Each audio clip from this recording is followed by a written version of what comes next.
ਵਾਹਿਗੁਰੂ ਜੀ ਕਾ ਖਾਲਸਾ, ਵਾਹਿਗੁਰੂ ਜੀ ਕੀ ਫਤਿਹ।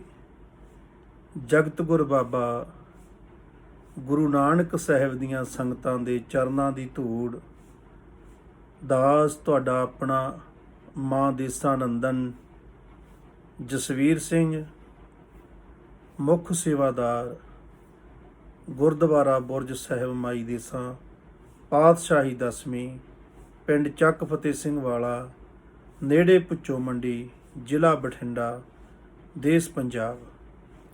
ਇਹ ਉਹ ਪਾਵਨ ਪਵਿੱਤਰ ਸਥਾਨ ਹੈ ਜਿਹਨੂੰ ਇਹ ਮਾਣ ਹਾਸਲ ਹੈ ਕਿ ਸਾਡੇ ਕਲੰਗੀਆਂ ਵਾਲੇ ਬਾਪੂ ਮਾਤਾ ਸਾਹਿਬ ਕੌਰ, ਮਾਤਾ ਸੁੰਦਰ ਕੌਰ ਸਮੇਤ ਜਿਸ ਬੁਰਜ ਦੇ ਵਿੱਚ ਮਾਂ ਦੇਸਾਂ ਦੇ ਘਰ ਉਦੋਂ ਠਹਿਰੇ ਸਨ 316 ਸਾਲ ਪਹਿਲਾਂ, ਤੇ ਅੱਜ ਵੀ ਉਹੀ ਹਾਲਾਤ, ਉਹੀ ਪਲੰਗ, ਉਹੀ ਚਾਦਰਾਂ, ਉਹੀ ਨਿਸ਼ਾਨੀਆਂ ਸਹੀ ਸਲਾਮਤ ਨੇ। ਜਦੋਂ ਕੋਈ ਪਿਆਰ ਵਾਲੀਆਂ ਰੂਹਾਂ ਆਉਂਦੀਆਂ ਨੇ, ਦਰਸ਼ਨ ਦਿਦਾਰੇ ਕਰਦੀਆਂ ਨੇ, ਤਾਂ ਕਲਗੀਧਰ ਪਾਤਸ਼ਾਹ ਦੇ ਹੀ ਝਲਕਾਰੇ ਪੈਂਦੇ ਨੇ। ਉਹਨਾਂ ਦੀਆਂ ਪਿਆਰ ਦੀਆਂ, ਪ੍ਰੇਮ ਦੀਆਂ, ਬ੍ਰਹਮ ਗਿਆਨ ਦੀਆਂ ਦਾਤਾਂ ਮਿਲਦੀਆਂ ਨੇ। ਜੋ ਬ੍ਰਹਮ ਗਿਆਨ ਦੀਆਂ ਦਾਤਾਂ ਸਾਹਿਬੇ ਕਮਾਲ ਸੱਚੀ ਸਰਕਾਰ ਸਾਹਿਬ ਸਹਿਨਸਾਹ ਨੇ ਮਾਤਾ ਦੇਸਾਂ ਦੀ ਝੋਲੀ ਪਾਈਆਂ, ਤੇ ਮਾਤਾ ਦੇਸਾਂ ਨੇ ਇਹਨਾਂ 50 ਸਾਲਾਂ ਦੌਰਾਨ ਸੇਵਾ ਕਰਦਿਆਂ ਹੋਇਆਂ ਸਾਡੀ ਝੋਲੀ ਪਾਈਆਂ। ਉਹ ਕੀ ਅਕਥ ਕਥਾ ਹੈ, ਉਹ ਕੀ ਅਨੁਭਵ ਹਨ। ਧਰਮ ਕਹਿੰਦੇ ਕਿਹਨੂੰ ਹਨ, ਧਰਮ ਹੈ ਕੀ। ਇਹ ਸਾਰਾ ਕੁਝ ਦਾਸ ਦੀ ਝੋਲੀ ਪਾਇਆ। ਸੰਗਤਾਂ ਵੱਲੋਂ ਤੇ ਮਾਂ ਦੇਸਾਂ ਵੱਲੋਂ ਹੁਕਮ ਹੋਇਆ ਹੈ ਕਿ ਜੋ ਹੀਰੇ ਮੋਤੀ ਸਾਨੂੰ ਜੁਗੋ ਜੁਗ ਅਟਲ ਸਾਹਿਬ ਸ੍ਰੀ ਗੁਰੂ ਗ੍ਰੰਥ ਸਾਹਿਬ ਜੀ ਵਿੱਚੋਂ ਮਿਲੇ ਹਨ, ਉਹ ਪਿਆਰ ਵਾਲੀਆਂ ਸੰਗਤਾਂ ਦੀ ਝੋਲੀ ਪਾਓ, ਤਾਂ ਕਿ ਦੇਸ਼ ਵਿਦੇਸ਼ ਜਿੱਥੇ ਵੀ ਕੋਈ ਪਿਆਸਾ ਬੈਠਾ ਹੈ, ਜਿਹੜਾ ਜੁੜਨਾ ਚਾਹੁੰਦਾ, ਉਹ ਕਿਸੇ ਕੌਮੀਅਤ ਦਾ ਹੋਵੇ, ਕਿਸੇ ਦੇਸ਼ ਦਾ ਹੋਵੇ, ਕਿਉਂਕਿ ਸਤਿਗੁਰੂ ਮੋਹਰ ਲਗਾ ਕੇ ਗਏ ਹਨ ਕਿ ਖੱਤਰੀ, ਬ੍ਰਾਹਮਣ, ਸੂਦ, ਵੈਸ, ਉਪਦੇਸ਼ ਚੌਂ ਵਰਨਾ ਕੋ ਸਾਂਝਾ। ਇੱਥੇ ਤਾਂ ਜਿਹੜਾ ਉਪਦੇਸ਼ ਹੈ ਗੁਰੂ ਨਾਨਕ ਦੇ ਘਰ 'ਚ ਚੌਵੇਂ ਵਰਨਾਂ ਨੂੰ ਹੀ ਸਾਂਝਾ। ਇਸੇ ਕਰਕੇ ਦਰਬਾਰ ਸਾਹਿਬ ਦੇ 4 ਹੀ ਬੂਹੇ ਸਤਿਗੁਰਾਂ ਨੇ ਰੱਖੇ, ਤੇ ਇਹ ਦਾਤ ਸਭਨਾਂ ਲਈ ਹੈ। ਜੋ ਗੁਰਬਾਣੀ ਦਾ ਖਜ਼ਾਨਾ ਹੈ, ਪੁਰਾਤਨ ਹੋਏ ਸਾਰੇ ਸੰਤਾਂ, ਭਗਤਾਂ, ਬੁੱਧ ਪੁਰਸ਼ਾਂ ਦੀ ਬਾਣੀ ਹੈ, ਸਾਡੇ ਸਾਰਿਆਂ ਲਈ ਹੈ। ਆਓ ਆਪਾਂ ਪੂਰੀ ਦੁਨੀਆ ਦੇ ਲੋਕ ਇਹਦਾ ਆਨੰਦ ਮਾਣੀਏ ਤੇ ਧੰਨਵਾਦ ਕਰੀਏ ਖਾਲਸੇ ਪੰਥ ਦਾ, ਜਿਨ੍ਹਾਂ ਨੇ ਸਤਿਗੁਰਾਂ ਦੀ ਇਸ ਬਾਣੀ ਨੂੰ ਸੰਭਾਲ ਕੇ ਵੀ ਰੱਖਿਆ ਤੇ ਬਾਣੇ ਨੂੰ ਵੀ ਸਾਂਭ ਕੇ ਰੱਖਿਆ। ਸਾਡੇ ਲਈ ਅੱਜ ਇਹ ਜੇ ਮੌਜੂਦ ਹੈ ਤਾਂ ਉਹਨਾਂ ਸਭਨਾਂ ਦਾ ਧੰਨਵਾਦ ਆ, ਜਿਹੜੇ ਉਦਾਸੀ ਸਾਧੂ, ਨਿਰਮਲੇ ਸਾਧੂ, ਗੁਰਸਿੱਖ ਪਿਆਰੇ, ਜਿਹੜੇ ਬੰਦ ਕਟਵਾ ਗਏ, ਜਿਹੜੇ ਪੁੱਠੀਆਂ ਖੱਲਾਂ ਲਹਾ ਗਏ, ਜਿਨ੍ਹਾਂ ਨੇ ਬੜੀਆਂ ਕੁਰਬਾਨੀਆਂ ਤੋਂ ਬਾਅਦ ਗੁਰੂ ਨਾਨਕ ਦੇ ਘਰ ਦਾ ਇਹ ਖਜ਼ਾਨਾ ਸਾਂਭ ਕੇ ਰੱਖਿਆ ਤੇ ਅੱਜ ਵੀ ਗੁਰੂ ਘਰਾਂ ਦੇ ਰੂਪ 'ਚ ਸਾਂਭ ਰਹੇ ਹਨ। ਸਭਨਾਂ ਦੇ ਚਰਨਾਂ ਨੂੰ ਕੋਟੀ ਕੋਟ ਪ੍ਰਣਾਮ ਹੈ। ਆਓ ਆਪਾਂ ਅੱਜ ਸਾਂਝ ਪਾਈਏ ਗੁਰੂ ਰਾਮਦਾਸ ਦੇ, ਰਾਮਦਾਸ ਸਾਹਿਬ ਜੀ ਦੇ ਘਰ ਤੋਂ ਆਪਾਂ ਨੂੰ ਹੁਕਮ ਕੀ ਹੋਇਆ ਹੈ। ਸ਼ਲੋਕ ਮਹੱਲਾ ਤੀਜਾ, ਤੀਜੇ ਪਾਤਸ਼ਾਹ ਆਪਣੀ ਝੋਲੀ 'ਚ ਪਾ ਰਹੇ ਹਨ। ਗੁਰਮੁਖ ਪ੍ਰਭ ਸੇਵ ਹੈ ਸਦ ਸਾਚਾ, ਅਣਦਿਨ ਸਹਿਜ ਪਿਆਰ। ਅਸੀਂ ਬੇਨਤੀ ਨਾਲ ਹੀ ਕਰਦੇ ਰਹਿੰਦੇ ਹਾਂ ਤਾਂ ਕਿ ਤੁਹਾਨੂੰ ਯਾਦ ਰਹੇ ਕਿ ਗੁਰਬਾਣੀ ਨੂੰ ਜਦੋਂ ਵੀ ਪੜ੍ਹਨਾ, ਜਦੋਂ ਵੀ ਸੁਣਨਾ, ਕੱਲੇ ਲਫ਼ਜ਼ ਤੇ ਜੋ ਸਤਿਗੁਰਾਂ ਨੇ ਲਿਖਤਾ ਸਿਹਾਰੀ ਵਿਹਾਰੀ ਲਾ ਕੇ ਉਹਨੂੰ ਹੂਬਹੂ ਉਵੇਂ ਝੋਲੀ ਪਾਉਣਾ, ਤਾਂ ਕਿ ਸਾਨੂੰ ਉਹਦੇ ਨਾਲ ਜਿਹੜੇ ਪਾਸਵਰਡ ਲਾ ਕੇ ਖੁੱਲ੍ਹਣੇ ਨੇ ਬੀਜ ਮੰਤਰ, ਜਿਹੜਾ ਅਸਰ ਸਾਡੇ ਤੇ ਹੋਣਾ ਉਹਦੀ ਤਰੰਗ ਨਾਲ, ਉਹਦੀ ਗਾਇਕੀ ਨਾਲ। ਜਿਹੜੇ ਕੋਈ ਰਾਗ ਵੀ ਸਤਿਗੁਰਾਂ ਨੇ ਬਣਾਏ ਨੇ ਐਵੇਂ ਹੀ ਨਹੀਂ ਬਣਾਤੇ ਕਿ ਗਾਉਣ ਵਾਸਤੇ ਬਣਾਤੇ। ਜਿਹੜੇ ਰਾਗ 'ਚ ਸ਼ਬਦ ਲਿਖੇ ਨੇ, ਜਦੋਂ ਉਸੇ ਰਾਗ 'ਚ, ਉਸੇ ਤਾਣ 'ਚ ਕੋਈ ਗਾਉਂਦਾ ਤਾਂ ਸਾਡੇ ਸੱਤੇ ਚੱਕਰ ਹੀਲ ਹੁੰਦੇ ਆ, ਸਾਡੇ ਤੇ ਉਹ ਵਜਦ ਆਉਂਦਾ, ਸਾਡੇ ਤੇ ਉਹ ਰੌਂ ਚੱਲਦੀ ਹੈ।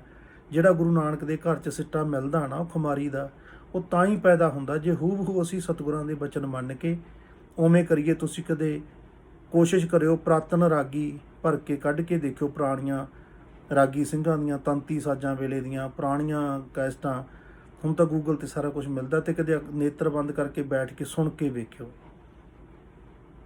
ਕਿਆ ਬਚਦ ਬਣਦਾ, ਕਿਆ ਬੰਦੇ ਨੂੰ ਪਤਾ ਲੱਗਦਾ ਕਿ ਯਾਰ ਸਹਿਜ ਇਹਨੂੰ ਕਹਿੰਦੇ ਆ। ਹੁਣ ਸਤਿਗੁਰੂ ਕੀ ਕਹਿੰਦੇ ਨੇ, ਗੁਰੂ ਨਾਨਕ ਨੇ ਸਾਨੂੰ ਦਿੱਤਾ ਹੋਇਆ ਕਿ ਗੁਰਮੁਖ ਕੌਣ ਆ। ਇਹ ਜਪਜੀ ਸਾਹਿਬ 'ਚ ਕਲੀਅਰ ਕਰਤਾ ਕਿ ਸੱਤਾ ਇੱਕ ਦੀ ਹੈ, ਉਹ ਇੱਕ ਓਂਕਾਰ ਹੈ। ਆਦਿ ਤੋਂ ਸੱਚ ਹੈ, ਇਹ ਕਲੀਅਰ ਕਰਤਾ। ਉਹਦੇ ਨੇੜ ਜਾਣ ਲਈ ਪਵਨ ਗੁਰੂ ਦਾ ਸੰਗ ਕਰਨਾ, ਆਉਂਦੇ ਜਾਂਦੇ ਸਵਾਸਾਂ ਨੂੰ ਮਹਿਸੂਸ ਕਰਨਾ। ਗੁਰੂ ਦੇ ਚਰਨ ਅੰਦਰ ਨੇ, ਜਿਹੜਾ ਸਦਾ ਹੀ ਅੰਗ ਸੰਗ ਆ ਗੁਰੂ, ਪਵਨ ਗੁਰੂ ਉਹਦੇ ਚਰਨਾਂ ਤੱਕ ਸਾਨੂੰ ਲੈ ਕੇ ਜਾਂਦਾ। ਉੱਥੋਂ ਸਾਡਾ ਸ਼ਬਦ ਗੁਰੂ ਨਾਲ ਮਿਲਾਪ ਹੁੰਦਾ। ਅੱਗੇ ਦੀਆਂ ਗੱਲਾਂ ਬਹੁਤ ਡੂੰਘੀਆਂ। ਤਾਂ ਜਿਹੜਾ ਅੰਦਰ ਨੂੰ ਮੁੜ ਜਾਂਦਾ ਗੁਰੂ ਵੱਲ ਨੂੰ, ਮੁੱਖ ਆਪਣਾ ਅੰਤਰਮੁਖੀ ਕਰ ਲੈਂਦਾ, ਉਹਨੂੰ ਕਿਹਾ ਗੁਰਮੁਖ। ਗੁਰਮੁਖ ਪ੍ਰਭ ਸੇਵ ਹੈ ਸਦ ਸਾਚਾ। ਉਹ ਕੀ ਕਰਦੇ ਆ? ਅੰਦਰ ਨੂੰ ਜਾਂਦੇ ਆ, ਦਰਸ਼ਨ ਦਿਦਾਰੇ ਕਰਨ ਦੀ ਕੋਸ਼ਿਸ਼ ਕਰਦੇ ਆ, ਪਵਨ ਗੁਰੂ ਦਾ ਸੰਗ ਮਾਣਦੇ ਆ। ਸੰਗ ਮਾਣਦੇ ਹੀ ਉਹ ਸੁੰਨ ਸਮਾਧੀਆਂ ਦੇ ਰਸਤੇ ਖੁੱਲ੍ਹਦੇ ਆ।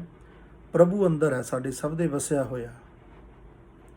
ਗੁਰਮੁਖ ਪ੍ਰਭ ਸੇਵ ਹੈ ਸਦ ਸਾਚਾ, ਅਣ ਦਿਨ ਸਹਿਜ ਪਿਆਰ।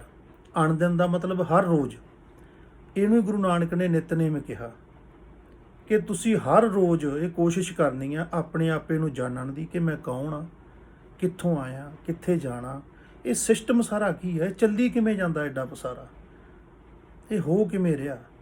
ਇਹ ਸਵਾਲ ਤੁਹਾਡੇ ਕਰੋ ਕੁਦਰਤ ਨੂੰ, ਬੋਲ ਬੋਲ ਕੇ ਕਰੋ ਕਿ ਮੈਨੂੰ ਦੱਸ ਦਾਤਾ। ਅਸੀਂ ਬੜਾ ਕੁਝ ਆਈ ਜਾਣਿਆ ਕਿ ਗੁਰੂ ਨਾਨਕ ਸਾਹਿਬ ਤੁਸੀਂ ਕੀ ਦੱਸਦੇ ਹੁੰਦੇ ਸੀ। ਇਹੋ ਜੀ ਕਿਹੜੀ ਗੱਲ ਸੀ ਐਡੀ ਸੌਖੀ ਕਿ ਤੁਸੀਂ ਜਾਂਦੇ, ਸੰਗਤ ਇਕੱਤਰ ਹੋ ਗਈ, ਭਾਈ ਲਾਲੋ ਕੋਲ ਬੈਠੇ ਆ, ਸ਼ਬਦ ਗਾਏ ਔਰ ਉਹਨਾਂ ਨੂੰ ਦੱਸਿਆ ਤੇ ਉਹਨਾਂ ਨੇ ਕਰਨਾ ਸ਼ੁਰੂ ਕਰਤਾ। ਧਰਮਸਾਲ ਵੀ ਬਣਾ ਲਈ, ਅੱਗੇ ਵੀ ਦੱਸਣਾ ਸ਼ੁਰੂ ਕਰਤਾ। ਬੜਾ ਵੱਡਾ ਪਸਾਰਾ ਹੋ ਗਿਆ ਵੀ ਸਾਨੂੰ ਤਾਂ ਸਾਰੀ ਜ਼ਿੰਦਗੀ ਸਮਝ ਨਹੀਂ ਆਉਂਦੀ ਅਸੀਂ ਕਰੀਏ ਕੀ। ਉਹ ਕਿੱਧਰ ਗਈ ਉਹ ਗੱਲ ਤੁਹਾਡੀ, ਕੀ ਸੀ? ਇਹ ਕਰਦਿਆਂ ਕਰਦਿਆਂ ਹੀ ਫਿਰ ਸਤਿਗੁਰਾਂ ਨੇ ਕਿਰਪਾ ਕੀਤੀ, ਉਹ ਦੱਸਿਆ ਇਹ ਆਹ ਰਾਹ, ਇਹ ਰਸਤਾ।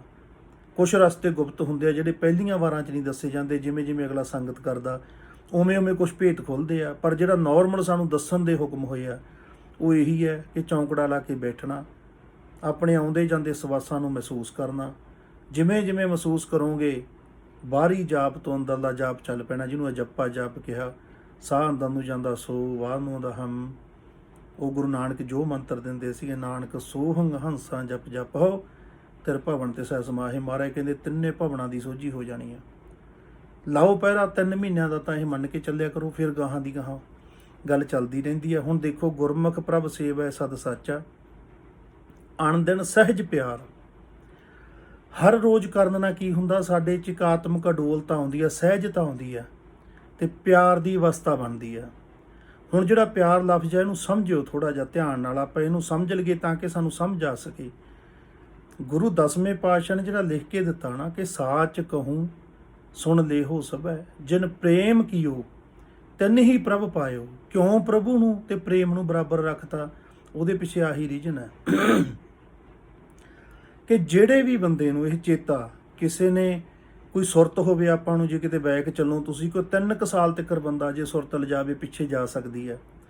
4 ਸਾਲ ਦੀ ਉਮਰ 'ਚ, 5 ਸਾਲ ਦੀ ਉਮਰ 'ਚ ਜਿਹੜੇ ਮਾਂ ਦੇ ਸਰੀਰ ਦਾ ਸਪਰਸ਼ ਆ, ਜਿਹੜੀ ਉਹਦੀ ਪ੍ਰੈਜੈਂਸ ਦਾ ਸਪਰਸ਼ ਆ, ਉਹਦੇ ਕੋਲ ਰਹਿ ਕੇ ਇੱਕ ਜਿਹੜੀ ਬੇਫਿਕਰੀ ਤੇ ਇੱਕ ਸਹਿਜ ਅਵਸਥਾ ਦਾ ਅਨੁਭਵ ਹੁੰਦਾ। ਉਹ ਕਿਤੇ ਚੇਤੇ ਕਰੋ ਕਿਹੜਾ ਅਵਸਥਾ, ਤੇ ਉਦੋਂ ਬੰਦਾ ਮਹਾਰਾਜਾ ਹੀ ਹੁੰਦਾ। ਉਹਨੂੰ ਇੱਕ ਮਾਂ ਕੋਲ ਹੋਵੇ ਨਾ, ਉਹਨੂੰ ਫਿਕਰੀ ਕੋਈ ਨਹੀਂ ਹੁੰਦਾ। ਮਾਂ ਦਾ ਪਿਆਰ ਉਹਨੂੰ ਸਹਿਜ ਅਵਸਥਾ ਦੇ ਦਿੰਦਾ। ਮਾਂ ਇਕੱਲੀ ਦੂਰ ਹੋ ਜੇ, ਬੱਚਾ ਅਸਹਿਜ ਹੋ ਜਾਂਦਾ ਨਾਲ ਦੀ ਨਾਲ। ਇਹਨੂੰ ਸਮਝਣ ਦੀ ਕੋਸ਼ਿਸ਼ ਕਰਿਓ ਨੁਕਤੇ ਨੂੰ। ਇਸੇ ਤਰ੍ਹਾਂ ਹੀ ਜਦੋਂ ਕੋਈ ਵੱਡਾ ਹੋ ਜਾਂਦਾ, ਜਿੱਥੇ ਹੀ ਕੋਈ ਉਹਨੂੰ ਪਿਆਰ ਕਰਨ ਵਾਲਾ ਹੋਵੇ, ਉਹਦਾ ਆਪਣਾ ਸੱਜਣ ਫਿਰਦਾ ਹੋਵੇ, ਕਿੰਨਾ ਹੀ ਇਕੱਠ ਵੱਠ ਹੋਵੇ, ਕੁਛ ਵੀ ਹੋਵੇ, ਜਦੋਂ ਉਹਦਾ ਸੱਜਣ ਨੇੜੇ ਆ, ਬੰਦਾ ਸਹਿਜ ਮਹਿਸੂਸ ਕਰਦਾ। ਉਹ ਕਮਰੇ 'ਚ ਆ ਜੇ, ਉਹਦੀ ਪ੍ਰੈਜੈਂਸ ਦੇ ਵਿੱਚ ਉਹਦੇ ਕੋਲੇ ਖੜ ਕੇ ਬਹਿ ਕੇ ਹਰ ਕੋਈ ਸਹਿਜ ਮਹਿਸੂਸ ਕਰਦਾ। ਉਹ ਸਹਿਜ ਦੀ ਜਿਹੜੀ ਅਵਸਥਾ ਤਕਰੀਬਨ ਜਦੋਂ ਉਹ ਆਤਮਿਕ ਅਡੋਲਤਾ ਦੀ ਅਵਸਥਾ ਵਰਗੀ ਹੀ ਹੁੰਦੀ ਹੈ। ਬਸ ਉਦੋਂ ਫਰਕ ਇੰਨਾ ਹੀ ਹੁੰਦਾ ਕਿ ਸਾਡਾ ਧਿਆਨ ਦੂਸਰੇ 'ਤੇ ਹੁੰਦਾ, ਯਾਨੀ ਸਾਡੇ ਸੱਜਣ 'ਤੇ, ਸਾਡੇ ਪਿਆਰੇ 'ਤੇ, ਸਾਡੇ ਪਤੀ 'ਤੇ, ਸਾਡੀ ਪਤਨੀ 'ਤੇ, ਸਾਡੇ ਮਹਿਬੂਬ 'ਤੇ। ਇਸ ਕਰਕੇ ਉਹ ਤੋਂ ਥੋੜ੍ਹਾ ਲੈਵਲ ਥੱਲੇ ਆ ਬਸ। ਪਰ ਅਸੀਂ ਸਹਿਜ ਮਹਿਸੂਸ ਕਰਦੇ ਹਾਂ ਉਦੋਂ, ਜਿਹਨੂੰ ਦਿਲੋਂ ਪਿਆਰ ਆ ਤੇ ਉਹ ਸੱਜਣ ਕੋਲ ਆ, ਉਦੋਂ ਆਤਮਿਕ ਅਡੋਲਤਾ ਦੀ ਅਵਸਥਾ ਬਣਦੀ ਆ। ਉਹ ਅਵਸਥਾ ਨੂੰ ਜਿਹਨੇ ਮਾਣਿਆ ਤੇ ਜਿਹਨੇ ਜਾਣਿਆ, ਉਹਨੂੰ ਬੜੀ ਛੇਤੀ ਸਮਝ ਆ ਜਾਂਦੀ ਹੈ ਕਿ ਸਹਿਜ ਕਿਹਨੂੰ ਕਹਿੰਦੇ ਆ। ਸਹਿਜ ਪਿਆਰ ਦੀ ਅਵਸਥਾ ਕੀ ਹੁੰਦੀ ਹੈ, ਜਿਹਨੂੰ ਸਤਿਗੁਰੂ ਸਮਝਾਉਣਾ ਚਾਹੁੰਦੇ ਆ ਸਾਨੂੰ। ਆਪਣੀ ਮਾਂ ਨੂੰ ਚੇਤੇ ਕਰੋ, ਆਪਣੇ ਵੱਡੇ ਭੈਣ ਭਾਈਆਂ ਨੂੰ ਚੇਤੇ ਕਰਕੇ ਉਹਨਾਂ ਦੀ ਪ੍ਰੈਜੈਂਸ ਦੇ ਵਿੱਚ ਰਹਿਣ ਦੌਰਾਨ ਜੋ ਸਾਨੂੰ ਮਹਿਸੂਸ ਹੁੰਦਾ ਸੀ, ਉਹ ਕਰਕੇ ਦੇਖੋ। ਤੇ ਸਾਨੂੰ ਪਤਾ ਲੱਗੂਗਾ ਕਿ ਸਭ ਤੋਂ ਵੱਧ ਬੇਪਰਵਾਹੀ ਵਾਲੀ ਤੇ ਜ਼ਿੰਦਗੀ 'ਚ ਖੁਸ਼ੀ ਵਾਲੀ ਉਹ ਫੀਲਿੰਗ ਹੁੰਦੀ ਆ ਜਦੋਂ ਸਾਡੇ ਆਪਣੇ ਕੋਲ ਹੁੰਦੇ ਆ ਤੇ ਅਸੀਂ ਬੇਪਰਵਾਹ ਹੁੰਨੇ ਆ। ਤੇ ਉਹ ਬੇਪਰਵਾਹੀ ਆਤਮਿਕ ਅਡੋਲਤਾ ਸਾਨੂੰ ਹੁਲਾਰੇ ਦਿੰਦੀ ਆ। ਦੁਨੀਆ ਦੇ ਵਿੱਚ ਸਭ ਤੋਂ ਚੰਗਾ ਟਾਈਮ ਉਹ ਮੰਨਿਆ ਜਾਂਦਾ, ਤਾਂ ਹਰ ਬੰਦਾ ਬਚਪਨ ਨੂੰ ਸਲਾਹੁੰਦਾ। ਕਾਰਨ ਇਹੀ ਆ ਕਿ ਬਚਪਨ 'ਚ ਸਾਡੇ ਆਪਣੇ, ਸਾਡਾ ਪਿਤਾ, ਸਾਡੀ ਮਾਤਾ, ਸਾਡੇ ਵੱਡੇ ਭੈਣ ਭਾਈ ਸਾਡੇ ਕੋਲ ਹੁੰਦੇ ਆ। ਉਹਨਾਂ ਦੀ ਪ੍ਰੈਜੈਂਸ ਦੇ ਵਿੱਚ ਜਿਹੜਾ ਸਾਨੂੰ ਅਡੋਲਤਾ ਮਹਿਸੂਸ ਹੁੰਦੀ ਆ ਨਾ, ਬਗੈਰ ਡਰ ਤੋਂ, ਨਿਰਭੈਤਾ, ਨਿਰਵੈਰਤਾ, ਉਹਦਾ ਆਨੰਦ ਮੁੜ ਕੇ ਜ਼ਿੰਦਗੀ 'ਚ ਮਿਲਦਾ ਨਹੀਂ ਹੈ। ਇਹੀ ਕਾਰਨ ਆ ਕਿ ਹਰ ਬੰਦਾ ਬਾਅਦ 'ਚ ਤਾਂ ਅਪਸੈਟ ਹੀ ਰਹਿੰਦਾ। ਇੱਕ ਬਸ ਠੀਕ ਆ, ਨਾਂ ਦੇ ਰਿਸ਼ਤੇ ਬਣ ਜਾਂਦੇ, ਉਹ ਨਿਭਾਉਂਦਾ, ਚਿਹਰੇ ਤੇ ਕੋਈ ਰੌਣ ਨਹੀਂ ਆਉਂਦਾ ਉਹ ਰਿਸ਼ਤਿਆਂ ਪ੍ਰਤੀ, ਕੋਈ ਖੁਸ਼ੀ ਨਹੀਂ ਆਉਂਦੀ ਉਹਨਾਂ ਦਾ ਨਾਂ ਲਏ ਤੋਂ, ਕੋਈ ਫੀਲਿੰਗ ਨਹੀਂ ਮਹਿਸੂਸ ਹੁੰਦੀ, ਰੁੱਸਿਆ ਰੁੱਸਿਆ ਰਹਿੰਦਾ, ਭਾਵੇਂ ਕਰੋੜਾਂਪਤੀ ਬਣ ਜੇ, ਅਰਬਾਂਪਤੀ ਬਣ ਜੇ। ਸਾਡੇ ਨਾਲ ਤਾਂ ਗੱਲਾਂ ਕਰਦੇ ਆ ਨਾ, ਸਾਨੂੰ ਦਾਤੇ ਨੇ ਦਾਤ ਦਿੱਤੀ ਹੈ, ਦਸਤਾਰ ਦਾ ਕਰਕੇ ਜਾਈਦਾ ਬੜੇ ਬੜੇ ਘਰਾਂ 'ਚ, ਸਾਦੇ ਨੇ ਲੋਕ, ਮਿਲਦੇ ਨੇ, ਪਰ ਜਦੋਂ ਇਕੱਲੇ ਦੁੱਖ ਫੋਲਦੇ ਆ ਦੱਸਦੇ ਆ ਕਿ ਸਭ ਕੁਛ ਹੈ ਜੀ, ਮੂੰਹੋਂ ਕੱਢ ਕੇ ਉਹੀ ਹੋ ਸਕਦਾ, ਪਰ ਜੀ ਨਹੀਂ ਲੱਗਦਾ। ਤੇ ਇਹ ਵੀ ਸਮਝ ਨਹੀਂ ਆਉਂਦੀ ਕਿਹਦੇ ਬਿਨਾਂ ਨਹੀਂ ਲੱਗਦਾ, ਬਗਾਨਾ ਬਗਾਨਾ ਲੱਗਦਾ ਰਹਿੰਦਾ। ਉਦੋਂ ਫਿਰ ਦੱਸੀਦਾ ਕਿ ਸਤਿਗੁਰੂ ਇੱਕ ਵਿਧੀ ਦੇ ਕੇ ਗਏ ਆ ਕਿ ਜੇ ਤੁਸੀਂ ਉਸ ਵਿਧੀ ਨੂੰ ਕਰ ਲਓ, ਉਹ ਆਤਮਿਕ ਅਡੋਲਤਾ ਆ ਜਾਊਗੀ। ਜਿਹੜੀ ਉਹ ਆਤਮਿਕ ਅਡੋਲਤਾ ਹੋਊਗੀ ਨਾ, ਉਹ ਸਹਿਜਤਾ ਆਊਗੀ, ਉਹ ਜਮਾ ਉਵੇਂ ਹੋਊਗੀ ਜਿਵੇਂ ਤੁਹਾਨੂੰ ਪਿਆਰ ਦੀ ਕਦੇ ਆਈ ਸੀ ਫੀਲਿੰਗ। ਤੇ ਫਿਰ ਤੁਸੀਂ ਸਮਝ ਸਕਦੇ ਹੋ, ਜੇ ਤੁਹਾਡੇ ਉਹ ਗੱਲ ਚੇਤੇ 'ਚ ਆ ਜੇ ਕਿ ਜਿਹੜਾ ਇੱਕ ਗੁਰਮੁਖ ਹੁੰਦਾ ਉਹ ਕਿਉਂ ਬਿਨਾਂ ਗੱਲੋਂ ਖੁਸ਼ ਰਹਿੰਦਾ। ਬਾਹਰੀ ਤੌਰ 'ਤੇ ਉਹਦੇ ਕੋਲੇ ਹੋ ਸਕਦਾ ਕੋਈ ਲਗਜ਼ਰੀ ਨਾ ਹੋਵੇ, ਹੋ ਸਕਦਾ ਉਹਦੇ ਕੋਲੇ ਘਰ-ਬਾਰ ਵੀ ਨਾ ਹੋਵੇ, ਇੱਕ ਝੋਪੜੀ 'ਚ ਬੈਠਾ ਕਬੀਰ ਸਾਹਿਬ ਕਿਉਂ ਦੁਨੀਆ ਦੇ ਮਹਾਰਾਜਾ ਨੂੰ ਵੀ ਮਾਤ ਪਾਉਂਦਾ ਖੁਸ਼ੀ ਦੇ ਮਾਮਲੇ 'ਚ। ਇੱਕ ਰਵਿਦਾਸ ਭਗਤ, ਸਤਿਗੁਰੂ ਰਵਿਦਾਸ ਜੋੜੇ ਗੰਢਦਿਆਂ ਹੋਇਆਂ ਬੜੇ ਬੜੇ ਰਾਜੇ ਝੁਕਦੇ ਨੇ ਆ ਕੇ, ਚਰਨਾ ਅੰਮ੍ਰਿਤ ਲੈਂਦੇ ਆ, ਕਿਉਂ? ਆਹੀ ਸਹਿਜ ਆਤਮਿਕ ਅਵਸਥਾ ਜਿਹੜੀ ਉਹਨਾਂ ਦੇ ਕੋਲ ਆ। ਇਹ ਚੀਜ਼ਾਂ ਨੂੰ ਅਸੀਂ ਸੌਖੇ ਕਰਕੇ ਸਮਝਣਾ ਤੇ ਸੌਖੇ ਕਰਕੇ ਜਾਣਨਾ। ਅਸੀਂ ਆਪ ਹੀ ਪੜ੍ਹ ਲਿਆ ਕਰੀਏ ਬਾਣੀ ਤਾਂ ਚੰਗੀ ਗੱਲ ਆ, ਤਾਂ ਕਿ ਸਾਨੂੰ ਸਮਝ ਆ ਜੇ ਸੌਖੀ। ਜਿਹੜੇ ਉਲਝਾਉਣ ਵਾਲੇ ਆ ਕਿ ਬੜੀ ਪਰੇ ਦੀ ਗੱਲ ਪਰੇ ਕਰ ਕਰਕੇ ਸਾਨੂੰ ਦੂਰ ਕਰੀ ਜਾ ਰਹੇ ਆ, ਬਚ ਗਏ ਅਸੀਂ ਆਪ ਜਾਣੀਏ। ਇਹਦੇ 'ਚੋਂ ਸਿੱਧਾ ਤਾਂ ਦੱਸਿਆ ਪਿਆ, ਗੁਰਮੁਖ ਪ੍ਰਭ ਸੇਵ ਹੈ ਸਦ ਸਾਚਾ, ਆਣ ਦਿਨ ਸਹਿਜ ਪਿਆਰ। ਸਹਿਜ ਪਿਆਰ ਦਾ, ਅਡੋਲਤਾ ਦਾ ਅਹਿਸਾਸ ਹੋਣਾ ਸ਼ੁਰੂ ਹੋ ਜੂ ਜਦੋਂ ਤੁਸੀਂ ਰੋਜ਼ਾਨਾ ਪਵਨ ਗੁਰੂ ਦਾ ਧਿਆਨ ਧਰ ਕੇ ਬੈਠੋਗੇ। ਸ਼ੁਰੂਆਤ ਕਿਤੇ ਵੱਡੀ ਨਾ ਕਰ ਬੈਠਿਓ, 5 ਮਿੰਟਾਂ ਤੋਂ ਕਰਿਓ, ਬਹੁਤ ਹੁੰਦੇ ਆ 5 ਮਿੰਟ ਸ਼ੁਰੂ 'ਚ। 5 ਮਿੰਟ ਬੈਠ ਕੇ ਦੇਖਿਓ ਕਰਾਂ, ਕਿਉਂਕਿ ਪਤਾ ਨਹੀਂ ਤੁਹਾਡਾ ਜੀਵਨ ਕਿਹੋ ਜਿਹਾ ਹੋਣਾ ਜਿਹੜੇ ਤੁਸੀਂ ਸੁਣ ਰਹੇ ਹੋ। ਕਦੇ ਇਸ ਪਾਸੇ ਆਏ ਵੀ ਹੋ ਕਿ ਨਹੀਂ, ਬੇਸ਼ੱਕ ਤੁਸੀਂ ਰੱਬ ਨੂੰ ਮੰਨਦੇ ਹੋ ਨਹੀਂ ਮੰਨਦੇ, ਪਰ ਉਹ ਕਰਤਾ ਪੁਰਖ ਆ ਜਿਹੜਾ, ਜਿਹਨੇ ਪਵਨ ਗੁਰੂ ਤੁਹਾਡੇ ਅੰਦਰ ਦਿੱਤਾ ਵਾ। ਜੇ ਚੱਲ ਹੀ ਰਿਹਾ ਨਾ, ਇਹਦਾ ਮਤਲਬ ਤੁਹਾਡੇ ਤੋਂ ਰਾਜੀ ਹੈ, ਹਲੇ ਟਾਈਮ ਹੈਗਾ। ਇਹਨੂੰ ਮਹਿਸੂਸ ਕਰੋ, ਆਉਂਦੇ ਜਾਂਦਿਆਂ ਨੂੰ 5 ਮਿੰਟ ਲਾਓ। ਤੁਹਾਨੂੰ ਉਹ 5 ਮਿੰਟ ਦੂਜੇ ਦਿਨ ਆਪੇ ਕਹਿ ਦੇਣਗੇ ਅੱਜ ਵੱਧ ਬੈਠ। ਤੀਜੇ ਦਿਨ ਉਹ 10 ਬਣ ਜਾਣੇ ਆ, 15 ਬਣ ਜਾਣੇ ਆ, ਸਵਾ ਘੰਟੇ ਤੇ ਤੁਸੀਂ 2 ਮਹੀਨਿਆਂ 'ਚ 3 'ਚ ਜਾ ਵੜਨਾ।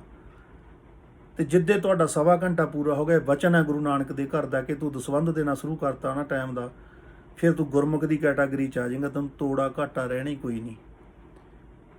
ਫਿਰ ਅੱਗੇ ਸਤਿਗੁਰੂ ਕਹਿੰਦੇ ਨੇ, ਸਦਾ ਆਨੰਦ ਗਾਵਹਿ ਗੁਣ ਸਾਚੇ, ਅਰਧ ਉਰਧ ਉਰ ਧਾਰ।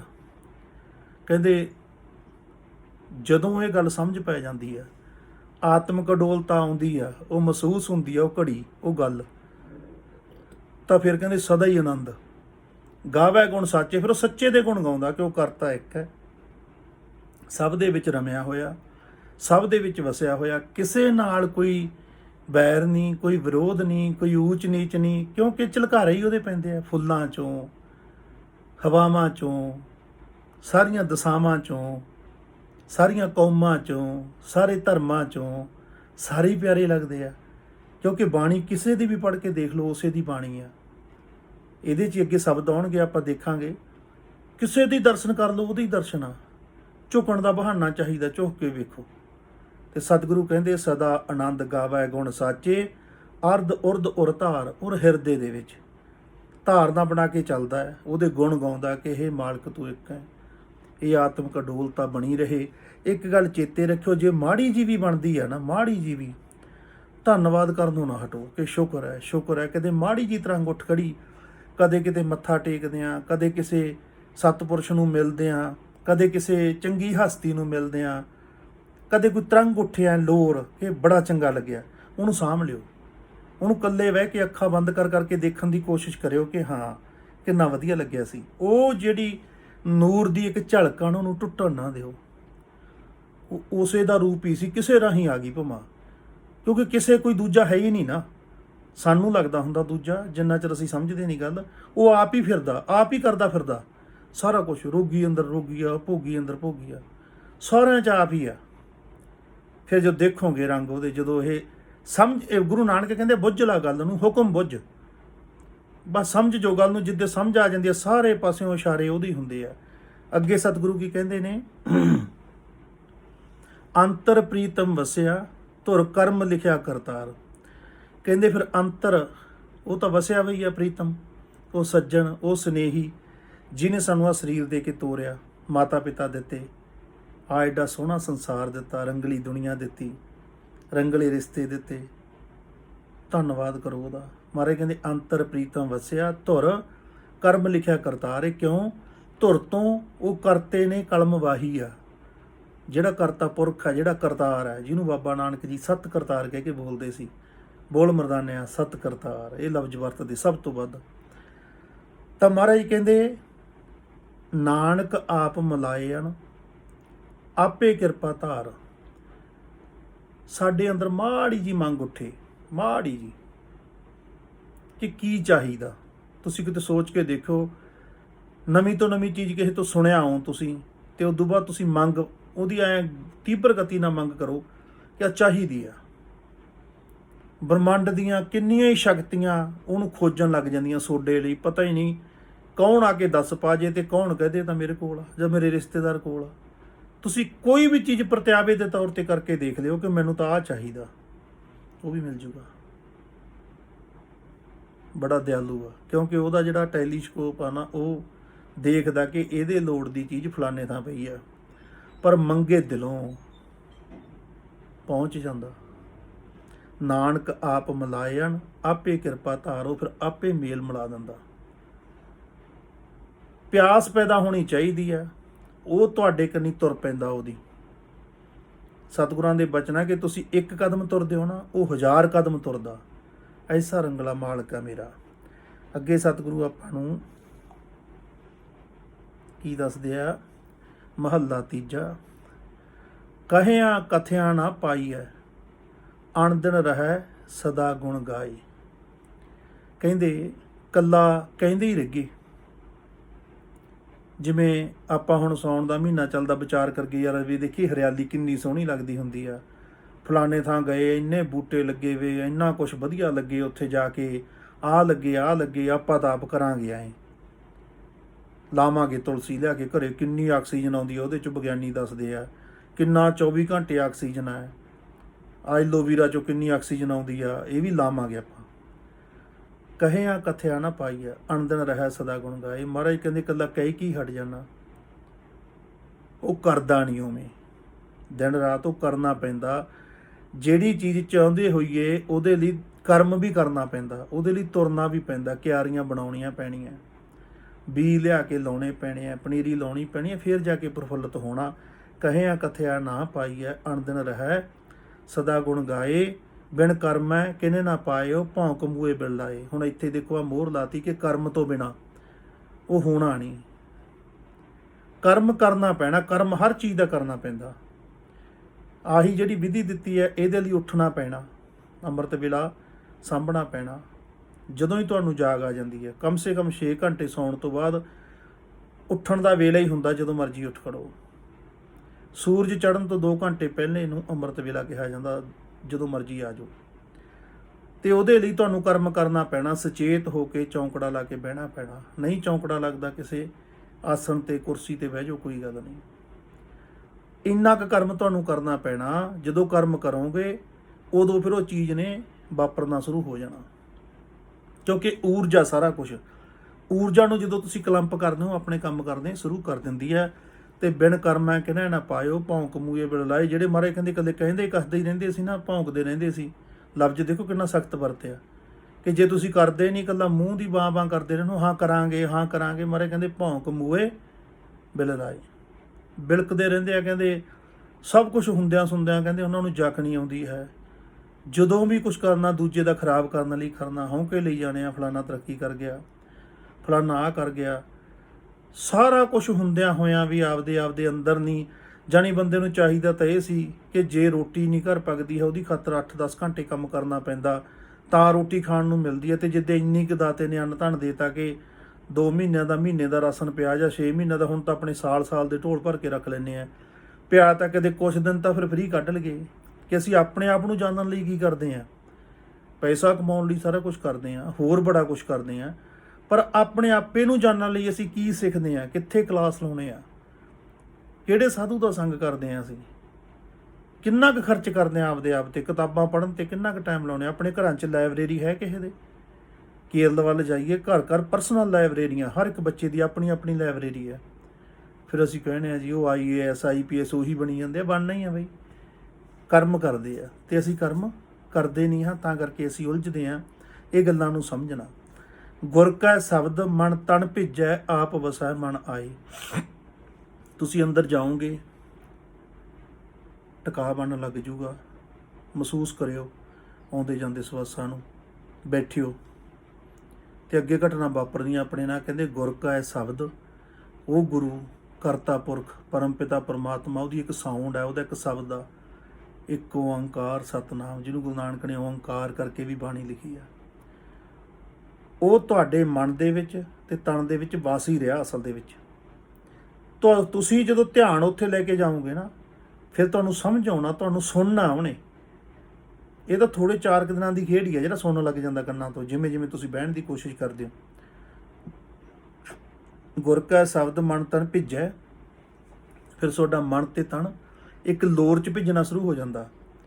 ਜਦੋਂ ਵੀ ਸਾਡਾ ਬੈਠਣ ਨਾਲ ਰਜੋ ਤਮੋ ਸਤੋ ਸੈੱਟ ਹੁੰਦਾ, ਸਾਡਾ ਮਨ ਇਕਾਗਰ ਹੁੰਦਾ ਅਤੇ ਸਾਡੇ ਮਾਈਂਡ ਨੂੰ ਇੱਕ ਸੰਕੇਤ ਜਾਂਦਾ, ਜਦੋਂ ਸਾਡਾ ਧਿਆਨ ਵੀ ਸਵਾਸਾਂ ਦੇ ਨਾਲ ਨਾਭੀ ਤੀਕਰ ਚਲਿਆ ਜਾਂਦਾ, ਉਹ ਨਾਲ ਦੀ ਨਾਲ ਜਿਵੇਂ ਕੋਈ ਬਟਨ ਸੜਤਾ ਹੁੰਦਾ, ਯਕ ਲਗਤ ਇੱਕ ਡੋਪਾਮਾਈਨ ਰਸ ਨਾਂ ਦੀ ਚੀਜ਼ ਛੱਡਣੀ ਸ਼ੁਰੂ ਕਰ ਦਿੰਦਾ, ਜਿਹਦੇ ਨਾਲ ਸਾਡੇ ਸਰੀਰ 'ਚ ਇੱਕ ਆਨੰਦ ਦੀ ਲਹਿਰ, ਇੱਕ ਖੁਸ਼ੀ ਦੀ ਲਹਿਰ, ਇੱਕ ਮਨ ਦੇ ਵਿੱਚ ਚਾਓ, ਜਿਵੇਂ ਰਾਜੇ ਹੀ ਅਸੀਂ ਖੁਦ ਹੁੰਦੇ ਹਾਂ, ਦੁਨੀਆ ਦੇ ਮਾਲਕ ਹੀ ਖੁਦ ਹੁੰਦੇ ਹਾਂ, ਇਹ ਫੀਲਿੰਗਾਂ ਉੱਠਣ ਲਾਉਣ ਦਾ। ਗੁਰ ਕਾ ਸ਼ਬਦ ਮਨ ਤਨ ਭਿੱਜੈ, ਆਪ ਵਸੈ ਮਨ ਆਏ। ਉਹ ਸ਼ਬਦ ਆ ਜਿਹੜਾ ਪੂਰਨ ਤੌਰ 'ਤੇ ਸੁਣਨ ਲੱਗ ਜਾਂਦਾ, ਵਸ ਜਾਂਦਾ ਆ ਕੇ। ਫਿਰ ਤਾਂ ਹੁਣ ਆਪਾਂ ਜਿਵੇਂ ਗੱਲਾਂ ਵੀ ਕਰੀ ਜਾਂਦੇ ਹਾਂ, ਸਾਧ ਸੰਗਤ ਵੀ ਕਰੀ ਜਾਂਦੇ, ਤਾਂ ਵੀ ਇੱਕ ਅਲੱਗ ਤੌਰ 'ਤੇ ਚੱਲ ਰਹੀ ਹੈ ਧੁਨ, ਜਿਹੜੀ ਤੁਹਾਡਾ ਖੜਾ ਨਹੀਂ ਛੱਡਦੀ ਹੈ, 24 ਘੰਟੇ ਅੰਗ ਸੰਗਤ ਤੁਹਾਡੇ। ਤਾਂ ਮਹਾਰਾਜ ਜੀ ਕਹਿੰਦੇ ਇਹ ਰਾਹ ਤੁਹਾਨੂੰ ਦੇਈ ਜਾਂਦੇ ਆ, ਤੁਸੀਂ ਤੁਰੇ ਆਓ ਹੌਲੀ ਹੌਲੀ ਹੌਲੀ ਹੌਲੀ। ਟਾਈਮ 'ਚੋਂ ਟਾਈਮ ਕੱਢ ਕੇ ਪਹਿਲਾਂ ਬੈਠਣਾ ਸ਼ੁਰੂ ਕਰ ਦਿਓ। ਨਹਾਉਣ ਧੋਣ ਦੇ ਬਹਾਨੇ ਵੀ ਨਹੀਂ ਚੱਲਣੇ, ਸ਼ੁਰੂ 'ਚ ਤੁਸੀਂ ਮੂੰਹ ਹੱਥ ਧੋ ਕੇ ਵੀ ਬਹਿ ਸਕਦੇ ਹੋ, ਕਿਉਂਕਿ ਇੱਕ ਵਾਰੀ ਬਹਿਣਾ ਜ਼ਰੂਰੀ ਆ, ਸਵਾਦ ਆਉਣਾ ਜ਼ਰੂਰੀ ਆ, ਇਹ ਰਸ ਆਉਣਾ ਜ਼ਰੂਰੀ ਆ। ਜਿੱਦੇ ਇਹ ਰਸ ਆ ਗਿਆ, ਉਹ ਰਸ ਆਪੇ ਛੁੱਟ ਜਾਣੇ ਆ। ਕਿਸੇ ਗੱਲ ਦਾ ਕੋਈ ਵਹਿਮ ਨਹੀਂ ਕਰਨਾ, ਜੋ ਤੁਸੀਂ ਕਰਦੇ ਹੋ, ਜੋ ਵੀ ਤੁਹਾਡਾ ਜੀਵਨ ਹੈ, ਕਿਸੇ ਗੱਲ ਦਾ ਵਹਿਮ ਨਹੀਂ ਕਰਨਾ। ਇਹ 5 ਮਿੰਟ ਕਰਨਾ ਸ਼ੁਰੂ ਕਰ ਦੇਣਾ। ਤੁਸੀਂ ਲੀਕ ਵੱਡੀ ਖਿੱਚਣੀ ਹੈ, ਜਿੱਦੇ ਹੀਰੇ ਮੋਤੀ ਦਿਸਣ ਲੱਗ ਗਏ ਨਾ, ਕੰਕੜ ਪੱਥਰ ਸਟਾਉਣੇ ਪੈਂਦੇ ਨਹੀਂ, ਹੱਥੋਂ ਆਪੇ ਹੀ ਛੁੱਟ ਜਾਂਦੇ ਆ। ਜਿਵੇਂ ਬੱਚਾ ਕੋਈ ਵੈਸੇ ਹੀ ਮਿੱਟੀ ਦੀ ਖੇਡ ਹੱਥ 'ਚ ਫੜੀ ਸਿੱਟਦਾ ਹੋਵੇ, ਉਹ ਸਿੱਟਦਾ ਵੀ ਨਹੀਂ, ਜੇ ਸਿੱਟ ਕੇ ਰੋਂਦਾ ਜੇ ਸਟਾਈਏ। ਪਰ ਜੇ ਮੂਹਰੋਂ ਕੋਈ ਪ੍ਰਸ਼ਾਦ ਵੰਡਣ ਵਾਲਾ ਆ ਜੇ, ਉਹਦੀ ਮਨਪਸੰਦ ਚੀਜ਼ ਕੋਈ ਲੱਡੂ ਦੇ ਰਿਹਾ, ਤਾਂ ਗਰਮ ਦੇ ਨੇ ਚਲਾ ਕੇ ਮਾਰਦਾ ਹੈ, ਐਂ ਹੱਥ ਕਰ ਦਿੰਦਾ। ਉਹਨੂੰ ਕਿਹਾ ਨਹੀਂ ਕਿਸੇ ਨੇ, ਉਦੋਂ ਉਹਨੂੰ ਦਿਸ ਗਿਆ ਕਿ ਮੂਹਰਲੇ ਬੰਦੇ ਕੋਲ ਜਿਹੜੀ ਚੀਜ਼ ਆ ਕੰਮ ਦੀ ਤਾਂ ਉਹ ਆ, ਇਹ ਡੀਕਰੀ ਨੂੰ ਮੈਂ ਕੀ ਖਾ ਲੂੰਗਾ। ਫਿਰ ਇਹੀ ਚੀਜ਼ ਵਾਪਰਦੀ ਹੈ। ਦੂਜਾ ਤੁਸੀਂ ਕੀ ਕਰਦੇ ਹੋ ਕੀ ਨਹੀਂ ਕਰਦੇ, ਆਪਣੇ ਆਪ ਦੂਰ ਹੁੰਦਾ ਜਾਣਾ, ਆਪਣੇ ਆਪ ਤੁਹਾਡਾ ਖੜਾ ਛੁੱਟਦਾ ਜਾਣਾ, ਇੱਕ ਨਵਾਂ ਰਾਹ ਦਿਸਦਾ ਜਾਣਾ। ਗੁਰ ਕਾ ਸ਼ਬਦ ਮਨ ਤਨ ਭਿੱਜੈ, ਆਪ ਵਸਾ ਮਨ ਆਏ। ਉਹ ਆਪ ਆ ਜਾਂਦਾ।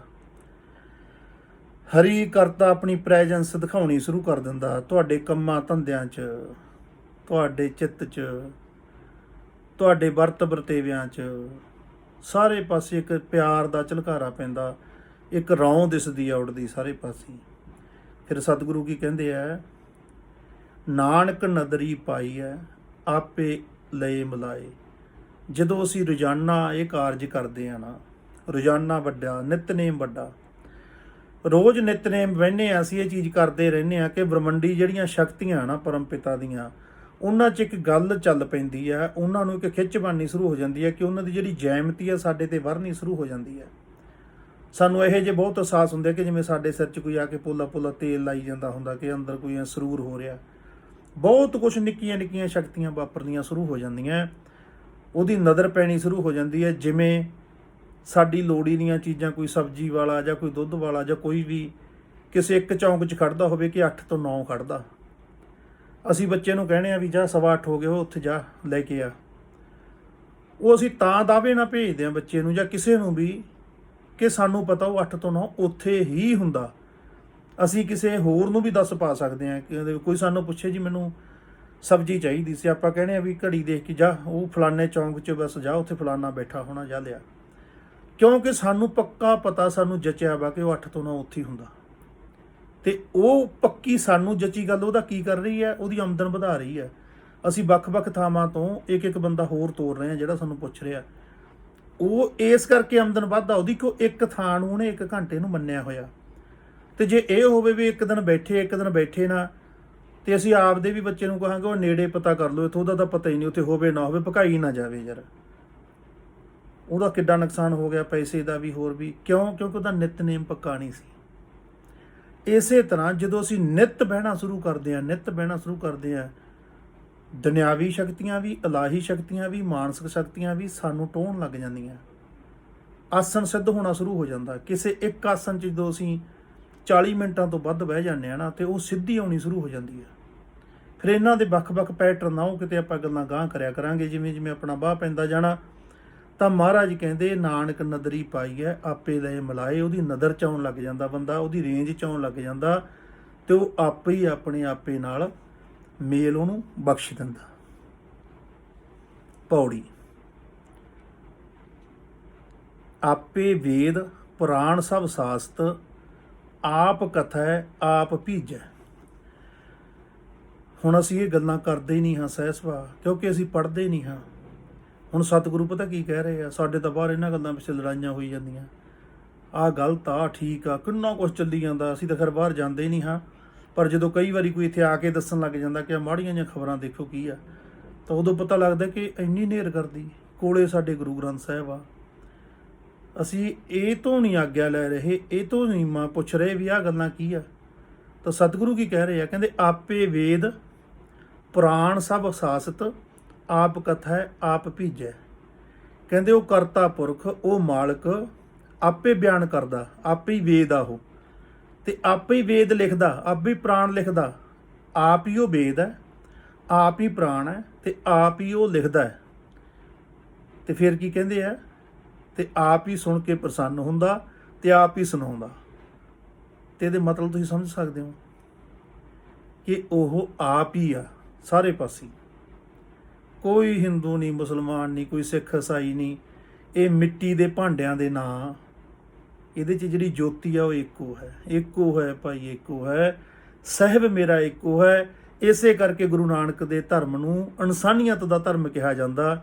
ਇਹ ਭਾਂਡਿਆਂ ਪਿੱਛੇ ਨਹੀਂ ਲੜਦਾ ਕਿ ਆ ਭਾਂਡੇ ਦਾ ਮੂੰਹ ਕਿਹੇ ਜਾਏ, ਕੌਣ ਹੈ। ਕੌਣ ਵਾਲੀ ਤਾਂ ਗੱਲ ਹੀ ਖਤਮ ਹੈ। ਗੁਰੂ ਨਾਨਕ ਦੇ ਘਰ 'ਚ ਜਿਹੜੀਆਂ ਗੱਲਾਂ ਹੋਣ ਲੱਗ ਗਈਆਂ ਨਾ, ਇਹ ਉਹਨਾਂ ਲੋਕਾਂ ਨੇ ਸ਼ੁਰੂ ਕਰ ਦਿੱਤੀਆਂ ਜਿਹੜੇ ਗੁਰੂ ਗ੍ਰੰਥ ਸਾਹਿਬ ਨਹੀਂ ਪੜ੍ਹਦੇ। ਸਿੱਧੀ ਐਂਟਰੀ ਮਾਰਦੇ ਆ, ਕੋਈ ਇੱਕ ਅੱਧਾ ਦੀਵਾਨ ਸੁਣਿਆ, ਮੱਤ ਆਪਦੀ ਪੁਰਾਣੀ ਰੱਖਣੀ ਹੈ, ਗੁਰਬਾਣੀ ਪੜ੍ਹਨੀ ਨਹੀਂ। ਉਹਨਾਂ ਦੀ ਐਂਟਰੀ ਨੇ ਬਹੁਤ ਵੱਡੇ ਨੁਕਸਾਨ ਕੀਤੇ ਆ, ਬਹੁਤ ਵੱਡੇ। ਉਹ ਇਸੇ ਤਰ੍ਹਾਂ ਹੀ ਆ ਜਿਵੇਂ ਕੋਈ ਡਾਕਟਰ ਵਾਲੀ ਵਰਦੀ ਤਾਂ ਪਾ ਲੇ, ਟੈਲੀਸਕੋਪ ਜਾਂ ਟੰਗ ਲੇ, ਪਰ ਉਹਨੂੰ ਕਿਸੇ ਗੱਲ ਦਾ ਕੋਈ ਕੋਰਸ ਨਹੀਂ ਕੀਤਾ ਵਾ ਉਹਨੇ। ਸਿਰਫ ਉਹ ਦੇਖਣ ਨੂੰ ਡਾਕਟਰ ਲੱਗਦਾ, ਪਰ ਜਿਹਦੇ ਵੀ ਦਵਾਈ ਦੇਤੀ, ਟੀਕਾ ਲਾਤਾ, ਉਹਦੀ ਜਾਨ ਖਤਮ ਹੈ। ਇਹੀ ਅੱਜ ਸਾਡੀ ਕੌਮ ਨਾਲ ਹੋ ਰਿਹਾ। ਅਣਜਾਣ ਲੋਕ ਜਿਨ੍ਹਾਂ ਦੀ ਕੋਈ ਸਾਧਨਾ ਨਹੀਂ, ਕੋਈ ਉਹਨਾਂ ਨੇ ਪਹਿਲਾਂ ਕਿਸੇ ਦੇ ਅਧੀਨ ਨਹੀਂ ਰਹਿਣਾ, ਕਿਸੇ ਤੋਂ ਕੁਛ ਸਿੱਖਣਾ ਨਹੀਂ, ਪੜ੍ਹਨਾ ਨਹੀਂ, ਸਿਰਫ ਸਿੱਧਾ ਹੀ ਕਿਸੇ ਦੀ ਗੱਲ ਸੁਣੀ ਅਤੇ ਯਰਕਦੇ ਨੇ ਐਂਟਰੀ ਮਾਰੀ, ਤਾਂ ਬਸ ਫਿਰ ਉਹ ਮਰਜ਼ੀਆਂ ਆਪਦੀਆਂ ਕਰਦੀਆਂ, ਅਤੇ ਉੱਥੇ ਲੜਾਈਆਂ ਕਲੇਸ਼ ਹੁੰਦੇ ਆ। ਸਤਿਗੁਰੂ ਕਹਿੰਦੇ ਸਾਰਾ ਕੁਛ ਉਹਦਾ ਆਪਾ ਹੀ ਦੇ ਆ। ਇਹ ਅਸੀਂ ਇਹਨੂੰ ਸਮਝ ਗਏ, ਗੁਰੂ ਦੇ ਦਿੱਤੇ ਹੋਏ ਗਿਆਨ ਨੂੰ ਸਮਝ ਗਏ। ਆਪੇ ਹੀ ਬਹਿ ਪੂਜੇ ਕਰਤਾ, ਆਪ ਪ੍ਰਪੰਚ ਕਰੀਜੈ। ਆਪੇ ਹੀ ਕਹਿੰਦੇ ਬੈਠ ਕੇ ਪੂਜਾ ਕਰ ਰਿਹਾ, ਅਤੇ ਆਪ ਹੀ ਪੂਜਾ ਕਰਾ ਰਿਹਾ, ਅਤੇ ਆਪ ਹੀ ਉਹ ਪ੍ਰਪੰਚ ਕਰ ਰਿਹਾ ਸਾਰਾ। ਜਾਣੀ ਜਿਹੜਾ ਇਹ ਜਗਤ ਦਾ ਪਸਾਰਾ ਨਾ, ਇਹਦੇ 'ਚ ਜੋ ਕੁਛ ਵੀ ਹੋ ਰਿਹਾ ਉਹ ਆਪ ਹੀ ਕਰ ਰਿਹਾ। ਹੁਣ ਵਿੱਚ ਕਿਸੇ ਨੇ ਇਹ ਵੀ ਕਹਿ ਦੇਣਾ ਫਿਰ ਜਿਹੜੇ ਕਲੇਸ਼ ਪਾਉਂਦੇ ਆ ਉਹ ਵੀ ਉਹ ਆਪ ਹੀ ਪਾਉਂਦੇ ਆ। ਹਾਂ, ਇਹ ਵੀ ਮੰਨ ਸਕਦੇ ਆ, ਆਪ ਹੀ ਪਾਉਂਦੇ ਆ, ਪਰ ਧਰਮ ਦਿੱਤਾ ਇਸ ਕਰਕੇ ਜਾਂਦਾ, ਨਿਯਮ ਇਸ ਕਰਕੇ ਤੁਸੀਂ ਸੌਖੇ ਹੱਸਦੇ ਖੇਡਦੇ ਤੁਸੀਂ ਇੱਥੇ ਜਿਉਂ ਕੇ ਜਾਓ। ਤੁਸੀਂ ਕਿਸੇ ਮਿਸਟੇਕ ਕਾਰਨ ਗਲਤੀਆਂ ਨਾ ਕਰੋ। ਉਹਨਾਂ ਲੋਕਾਂ ਤੇ ਤਰਸ ਆਉਂਦਾ, ਵਿਚਾਰੇ ਕਈ ਵਾਰੀ ਦਿਲੋਂ ਤਾਂ ਸੱਚੇ ਹੁੰਦੇ ਆ, ਜਿੰਨੀ ਕਿ ਉਹਨਾਂ 'ਚ ਕੱਟੜਤਾ ਹੁੰਦੀ ਹੈ ਹੋਣੀ ਇਸ ਕਰਕੇ ਹੁੰਦੀ ਹੈ ਗੁਰੂ ਸਾਹਿਬ ਖੁਸ਼ ਹੋਣਗੇ ਸਾਡੇ ਤੇ। ਪਰ ਉਹਨਾਂ ਨੂੰ ਇਹ ਹੀ ਨਹੀਂ ਪਤਾ ਕਿ ਜਦੋਂ ਤੁਸੀਂ ਗੁਰੂ ਦੇ ਲਿਖੇ ਬਚਨ ਹੀ ਨਹੀਂ ਪੜ੍ਹੇ ਤੇ ਉਹਨਾਂ ਤੇ ਚੱਲੇ ਨਹੀਂ, ਗੁਰੂ ਦੀ ਖੁਸ਼ੀ ਕਿੱਥੋਂ ਮਿਲਣੀ ਆ। ਜਿਹੜਾ ਗੁਰੂ ਲਿਖ ਕੇ ਦੇ ਸਕਦਾ, ਨਾਨਕ ਸਤਿਗੁਰ ਭੇਟਿਆ, ਪੂਰੀ ਹੋਵੇ ਜੁਗਤ ਹਸੰਦਿਆਂ ਖਲੰਦਿਆਂ ਪਹਿਨੰਦਿਆਂ ਖਵੰਦਿਆਂ, ਵਿੱਚੇ ਹੋਵੇ ਮੁਕਤ। ਸਾਡੇ ਤਾਂ ਹੱਸਣ ਤੇ ਵੀ ਪਾਬੰਦੀਆਂ, ਖੇਲਣ ਤੇ ਵੀ ਪਾਬੰਦੀਆਂ। ਕੋਈ ਬੱਚਾ ਨੱਚਦਾ ਗਾਉਂਦਾ ਉਹਦੇ ਤੇ ਵੀ ਵਿਰੋਧ। ਪਤਾ ਹੀ ਨਹੀਂ ਸਾਡੇ ਕੋਈ ਜਿੰਨੇ ਕੋਈ ਤੀਰਥ ਆ ਜੇ ਉਹਦਾ ਵੀ ਵਿਰੋਧ, ਕੋਈ ਦਿਨ ਤਿਉਹਾਰ ਆ ਗਿਆ ਉਹਦਾ ਵੀ ਵਿਰੋਧ। ਕਿਉਂ? ਕਿਉਂਕਿ ਗੁਰੂ ਤੋਂ ਤਾਂ ਪੁੱਛਿਆ ਨਹੀਂ। ਜਿਹੜਾ ਕਿਸੇ ਨੂੰ ਚੰਗਾ ਨਹੀਂ ਲੱਗਦਾ ਉਹ ਬਸ ਉਹਦੇ ਤੇ ਚੱਲ ਪੈਂਦਾ। ਤਾਂ ਸਤਿਗੁਰੂ ਕਹਿੰਦੇ ਆਪੇ ਹੀ ਬਹਿ ਪੂਜੇ ਕਰਤਾ, ਆਪ ਪ੍ਰਪੰਚ ਕਰੀਜੈ, ਆਪ ਪ੍ਰਵਿਰਤ ਆਪ ਨਿਰਵਿਰਤੀ, ਆਪੇ ਅਕਥ ਕਥੀਜੈ। ਕਹਿੰਦੇ ਆਪ ਹੀ ਉਹ ਪ੍ਰਵਿਰਤ ਹੈ, ਜਗਤ ਦੇ ਪਸਾਰੇ ਵਿੱਚ ਰੁੱਝਿਆ ਹੋਇਆ, ਕਣ ਕਣ ਦੇ ਵਿੱਚ ਉਹ ਆਪ ਹੀ ਅੱਗੇ ਵੱਧ ਰਿਹਾ। ਨਿਰਵਿਰਤੀ ਕਹਿੰਦੇ ਉਹ ਆਪ ਹੀ ਇਹਦੇ ਵਿੱਚੋਂ ਵੱਖਰਾ ਵੀ ਰਹਿੰਦਾ, ਆਪ ਕਰ ਵੀ ਰਿਹਾ ਤੇ ਦੇਖ ਵੀ ਰਿਹਾ। ਸਾਰਾ ਕੁਝ ਆਪਣੇ ਆਪ ਤੇ ਹੀ ਆ। ਕਹਿੰਦੇ ਆਪੇ ਹੀ ਸੰਸਾਰ 'ਚ ਖਾਸਤ ਹੈ ਤੇ ਆਪੇ ਹੀ ਕਿਨਾਰਾ ਕਰੀ ਬੈਠਾ ਹੈ ਤੇ ਉਹ ਆਪ ਹੀ ਸਭ ਕੁਝ ਕਰੀ ਕਰਾਈ ਜਾਂਦਾ। ਆਪੇ ਪੁੰਨ ਸਭ ਆਪ ਕਰਾਏ, ਆਪ ਅਲਿਪਤ ਵਰਤੀਜੈ। ਆਪ ਹੀ ਕਹਿੰਦੇ ਪੁੰਨ ਹੈ। ਦੇਖ ਲਓ, ਪੁੰਨ ਵੀ ਆਪ ਕਰਾਉਂਦਾ, ਪਾਪ ਵੀ ਆਪ ਹੀ ਕਰਾਉਂਦਾ ਤੇ ਆਪ ਹੀ ਕਹਿੰਦੇ ਉਹ ਫਿਰ ਵਰਤੀ ਜਾਂਦਾ ਸਾਰਿਆਂ ਨਾਲ। ਆਪੇ ਪੁੰਨ ਸਭ ਆਪ ਕਰਾਏ, ਆਪ ਅਲਿਪਤ ਵਰਤੀਜੈ, ਆਪੇ ਸੁਖ ਦੁੱਖ ਦੇਵੈ ਕਰਤਾ, ਆਪੇ ਬਖਸ਼ ਕਰੀਜੈ। ਸਾਰੀਆਂ ਗੱਲਾਂ ਹੀ ਸਤਿਗੁਰਾਂ ਨੇ ਸਮਾਪਤ ਕਰਤੀਆਂ ਕਿ ਸਾਰਾ ਕੁਛ ਉਹ ਕਰ ਵੀ ਆਪੇ ਰਿਹਾ, ਹੋ ਵੀ ਉਹਦੇ ਹੁਕਮ ਨਾਲ ਰਿਹਾ। ਫਿਰ ਇਹ ਕਹਿ ਕਿਉਂ ਰਹੇ ਆ? ਕਿਉਂਕਿ ਅਸੀਂ ਹਉਮੈ ਦੇ ਅਧੀਨ ਹੋ ਕੇ ਮੈਂ ਕਰਕੇ ਔਖੇ ਹੁੰਨੇ ਆ। ਮੇਰੇ ਹੁੰਦਿਆਂ ਆਹ ਕਿਵੇਂ ਹੋ ਜੂ, ਮੈਂ ਐਂ ਕਰ ਦੂੰ। ਇਹ ਚੀਜ਼ਾਂ ਜਿਹੜੀਆਂ ਸਾਡੇ ਚੋਂ ਦੂਰ ਕਰਨ ਦਾ ਮਾਰਾ ਸਤਿਗੁਰੂ ਸਾਨੂੰ ਸੁਚੇਤ ਕਰਦਾ ਹੈ ਕਿ ਬੰਦਿਆ ਪੁੰਨ ਪਾਪ ਸਭ ਉਹਦੇ ਹੁਕਮ 'ਚ ਹੈ, ਉਹ ਆਪੇ ਸੁੱਖ ਦੁੱਖ ਦੇਵੈ ਕਰਤਾ। ਜੇ ਕਿਸੇ ਤੇ ਸੁੱਖ ਹੈ ਉਹ ਆਪ ਦੇ ਰਿਹਾ, ਜੇ ਕੋਈ ਦੁਖੀ ਹੈ ਤਾਂ ਉਹ ਆਪ ਦੁਖੀ ਕਰ ਰਿਹਾ, ਦੁੱਖ ਉਹਨੂੰ ਦੇ ਰਿਹਾ, ਕਿਉਂਕਿ ਉਹ ਲਾਇਕ ਉਸੇ ਆ, ਉਹਨੇ ਚੋਣ ਉਹਨਾਂ ਦੀ ਕੀਤੀ ਹੈ। ਆਪੇ ਸੁੱਖ ਦੁੱਖ ਦੇਵੈ ਕਰਤਾ, ਆਪੇ ਬਖਸ਼ ਕਰੀਜੈ। ਤੇ ਜਿਹਦੇ ਤੇ ਬਖਸ਼ਿਸ਼ ਕਰਦਾ ਉਹਦੇ ਤੇ ਵੀ ਆਪੇ ਹੀ ਕਰਦਾ। ਹੁਣ ਇਹ ਬੜਾ ਲੰਬਾ ਸਿਸਟਮ ਹੈ। ਜਦੋਂ ਅਸੀਂ ਸਮਝਣ ਲੱਗਾਂਗੇ ਕਿ ਇੱਕ ਬੰਦੇ ਦੇ ਐਂ ਟੱਚ ਕਰਨ ਨਾਲ ਲੜਾਈ ਵਾਲੀ ਫਿਲਮ ਚੱਲ ਪਈ, ਲੇਕਿਨ ਉਹ ਕਹਿੰਦਾ ਮੈਂ ਇਹ ਚਲਾਉਣੀ ਨਹੀਂ ਸੀ, ਮੇਰਾ ਇਹ ਮਕਸਦ ਨਹੀਂ ਸੀ। ਪਰ ਉਹ ਇਸ ਗੱਲੋਂ ਅਣਜਾਣ ਹੈ ਕਿ ਜਦੋਂ ਤੂੰ ਟੱਚ ਸਕਰੀਨ ਫੋਨ ਲਈ ਬੈਠਾ, ਜੇ ਟੱਚ ਕਰੇਗਾ ਮੂੰਹੋਂ ਬੇਸ਼ੱਕ ਤੂੰ ਕਹੀ ਚੱਲ ਮੈਂ ਆਹ ਨਹੀਂ ਚਲਾਉਣੀ, ਪਰ ਜਦੋਂ ਤੂੰ ਟੱਚ ਕਰਤਾ ਉਹ ਤਾਂ ਚੱਲੂਗੀ। ਹੁਣ ਉਹਦਾ ਨਿਯਮ ਪੂਰਾ ਕਰਤਾ ਤੂੰ। ਹੁਣ ਆਪਦੇ ਮੂੰਹੋਂ ਤੂੰ ਸੱਚਾਂ ਕਹੀ ਜਾਣਾ ਮੈਂ ਨਹੀਂ ਸੀ ਚਲਾ ਕੇ ਰਾਜੀ, ਹੁਣ ਤੇਰੇ ਬੋਲਣ ਨੂੰ ਕਿਹਨੇ ਚੱਲਣਾ? ਉਹਨੇ ਤਾਂ ਆਪਦਾ ਕਰ। ਇਵੇਂ ਜਿਵੇਂ ਬ੍ਰਹਮੰਡ ਦੀਆਂ ਜਿਹੜੀਆਂ ਸ਼ਕਤੀਆਂ ਨਾ ਕਰਤੇ ਦੀਆਂ, ਉਹਨਾਂ ਦੇ ਆਪਣੇ ਆਪਣੇ ਨਿਯਮ ਆ। ਅਸੀਂ ਉਹਨਾਂ ਨੂੰ ਜਿਵੇਂ ਜਿਵੇਂ ਟੱਚ ਕਰਦੇ ਹਾਂ ਉਵੇਂ ਸਾਡੇ ਨਾਲ ਹੋ ਰਿਹਾ। ਦੁਖੀ ਵੀ ਅਸੀਂ ਉਹਨਾਂ ਨੂੰ ਨਾ ਸਮਝਣ ਕਰਕੇ ਹੋ ਜਾਂਦੇ ਹਾਂ। ਕਰਤੇ ਦੇ ਨਿਯਮਾਂ ਨੂੰ ਨਹੀਂ ਸਮਝਦੇ, ਉਹ ਤਾਂ ਹੀ ਇੱਕ ਦੁੱਖ ਦੇਣ ਵਾਲਾ ਵੀ ਉਹੀ ਬਣ ਜਾਂਦਾ। ਜੇ ਅਸੀਂ ਨਿਯਮ ਨੂੰ ਸਮਝ ਲਈਏ, ਸਾਨੂੰ ਪਤਾ ਕਿ ਮੈਂ ਆਹ ਸੁੱਚ ਛੱਡੂੰਗਾ ਤਾਂ ਹੀਟਰ ਚੱਲੂਗਾ, ਗਰਮੈਸ਼ ਪੈਦਾ ਹੋਊਗੀ, ਅਸੀਂ ਨਾ ਛੱਡੀਏ। ਇਹਨਾਂ ਤਾਂ ਸਾਡੇ ਸਾਰੇ ਆ। ਸਾਨੂੰ ਪਤਾ ਹਵਾ ਦੀ ਲੋੜ ਆ, ਪੱਖੇ ਵਾਲੀ ਸੁੱਚ ਛੱਡੀਏ।